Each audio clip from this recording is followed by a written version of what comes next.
Bangla calendar অনুযায়ী 16ই আষাঢ় 1431, 1 জুলাই 2024 অর্থাৎ সোমবার বিধানচন্দ্র রায়ের জন্মদিন।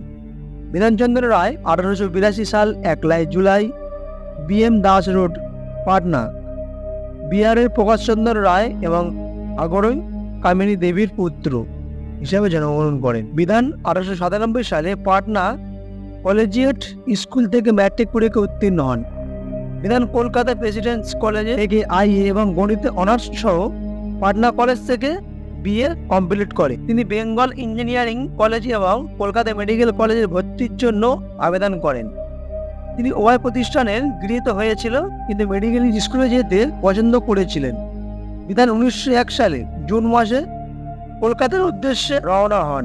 মেডিকেল স্কুলে পড়ার সময় বিধান একটি শিলালিপিতে এসেছিল, যাতে লেখা ছিল, তোমার হাত যা করতে পায় তা তোমার শক্তি দিয়ে করো, থাকে সারা জীবন। মেডিকেল স্কুলে বিধানের মেয়াদ কষ্টে ভরপুর ছিল।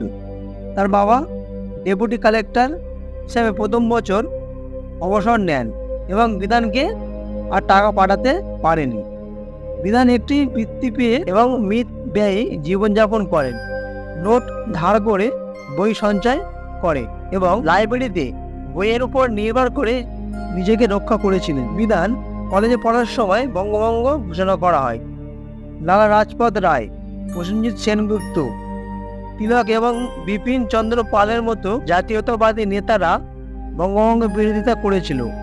আন্দোলনের অপরিসীম টান প্রতিহত করেন বিধান। তিনি তার আবেগ নিয়ন্ত্রণ করেন এবং তার পড়াশোনার মনোনিবেশ করেন। বুঝতে পেরে যে তিনি তার পেশার যোগ্যতা অর্জন করে জাতির জন্য আরও ভালো কাজ বা সেবা করতে পারবেন। পশ্চিমবঙ্গের মুখ্যমন্ত্রী পদে কংগ্রেসের পক্ষ থেকে ডক্টর বিধানচন্দ্র রায়ের নাম প্রস্তাব করা হয়েছিল। যাই বা হোক, বিধানচন্দ্র রায় নিজের কখনই বাংলার মুখ্যমন্ত্রী হিসেবে দায়িত্ব নিতে চাননি, কারণ তিনি একজন চিকিৎসক হিসাবে তার পেশার প্রতি নিবেদিত প্রাণ থাকতে চেয়েছিল।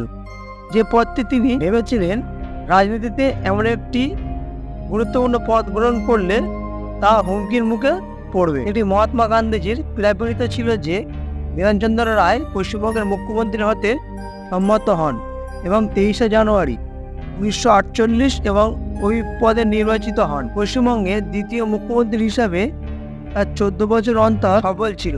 বিধানচন্দ্র রায় পূর্ব পাকিস্তান সৃষ্টির পর রাজ্য সংহিতা এবং খাদ্য ও চাকরি ঘাটতির অনশন ঘটায় গুরুত্বপূর্ণ ভূমিকা পালন করে। বিধানচন্দ্র রায়ের দলের সঙ্গে যুক্ত থাকার ফলে কংগ্রেসের লাভবান হয়েছিল। তিনি ছিলেন সমগ্র বাংলা তথা দেশের সাধারণ মানুষের কাছে অত্যন্ত প্রিয় মানুষ ছিল। তিনি সক্রিয় রাজনীতিতে প্রবেশ করলেও শিক্ষার মূল্য জীবনে কখনো ভুলতে পারেনি বিধানচন্দ্র রায়। তার মতে একমাত্র শিক্ষাই পারে একজন ভালো ও সম্পদশালী মানুষের পথ প্রশস্ত করতে। তিনি 15 ডিসেম্বর 1956 সালে লখনৌতে বিশ্ববিদ্যালয়ের একটি সমাবর্তন ভাষণে এই অনুভূতি তিনি স্পষ্ট করেছিলেন। তিনি একজন অত্যন্ত সম্মানীয় চিকিৎসক এবং একজন প্রখ্যাত স্বাধীনতা সংগ্রামী ছিলেন। বিধান রায়কে প্রায়শই পশ্চিমবঙ্গের মহান স্থপতি হিসাবে বিবেচনা করা হয়। তিনি 5টি বিখ্যাত শহর দুর্গাপুর, কল্যাণী, বিধাননগর, অশোকনগর এবং হাওড়া প্রতিষ্ঠা করেছিল। ভারতে প্রতি বছর 1 জুলাই তার জন্ম এবং মৃত্যু তারিখে জাতীয় ডাক্তার দিবস পালন করা হয়। প্লিজ বন্ধুরা, যদি ভিডিওটি ভালো লেগে থাকে তাহলে অবশ্যই লাইক, শেয়ার ও সাবস্ক্রাইব করতে ভুলবেন না।